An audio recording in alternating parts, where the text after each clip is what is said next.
जम्मू कश्मीर से आ रहा हूं और केवल यहां की सभा के लिए आया हूं, अन्यथा मेरे और भी कार्यक्रम थे। मैंने कहा नहीं, मैं जाऊंगा सरधला में, मैं इस बार जरूर जाऊंगा, 24 में मैं जरूर जाऊंगा। और बहनों भाइयों, मैं इसीलिए आया हूं आपसे कहने के लिए, जो लोग गुमराह कर रहे हैं उनके गुमराह में आने की आवश्यकता नहीं। ये लोग कभी नहीं आएंगे। फिर जाति के सौदागर उपयोग करेंगे, बाद में सौदेबाजी करके गायब हो जाएंगे। हमें किसी भी ऐसे व्यक्ति के बहकावे में नहीं आना है जिससे हमारा राष्ट्र धर्म खतरे में आए। याद रखना, इस देश के राष्ट्र धर्म को हमेशा खतरा जब भी आया है, इन्हीं लोगों के कारण आया है जिन्होंने जातीयता के आधार पर समाज के सामाजिक ताने बाने को छिन्न भिन्न किया है, हमेशा छिन्न भिन्न किया है।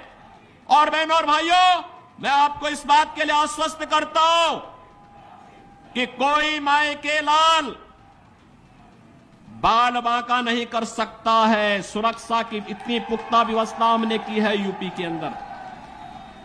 आज आप देखते होंगे बड़े बड़े दुर्दांत माफिया और अपराधी किस कदर उनकी दुर्गति हो रही है। आप देख रहे होंगे, जिनके नाम से ही लोग कर्फ्यू जैसा माहौल होता था, आज उनकी दुर्गति क्या है, हर व्यक्ति देख रहा है। इन माफिया और अपराधियों की स्थिति क्या है, आप रोज सोशल मीडिया के प्लेटफॉर्म को उठा करके देखते होंगे। एक दुर्दांत माफिया ऐसा भी था, बहनों और भाइयों, जब समाजवादी पार्टी की सरकार के समय चलता था तो मुख्यमंत्री हो या मुख्य न्यायाधीश, इन सब के काफिले रुक जाते थे और माफिया का काफिला निकलता था। और जब हमने कार्रवाई की उस माफिया के खिलाफ और उसको रगड़ करके कोर्ट के सामने प्रस्तुत किया तो उसकी पैंट गीली हो गई थी,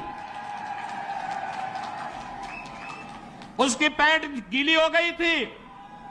और तब हमने कहा था, उस समय उसको हमने कहा था, कानून को रौंदने वाले, आज कानून कितना बड़ा होता है यह एहसास हो रहा है कि नहीं हो रहा है।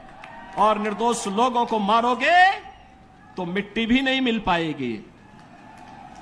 और बहनों और भाइयों, इसीलिए मैं आया हूं आपसे कहने के लिए, देखो, जिनकी गर्मी हम शांत कर चुके हैं उनको गर्म मत होने दीजिए। अब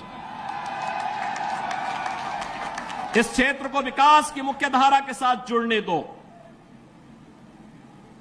उनकी सबकी गर्मी शांत हो गई है, वे गए काम से। और इसीलिए मैं आप सबसे अपील करने के लिए आया हूं कि पूरे देश की एक आवाज है, पूरा देश एक ही स्वर में बोल रहा है। और वह बोल रहा है कि फिर एक बार मोदी सरकार, फिर एक बार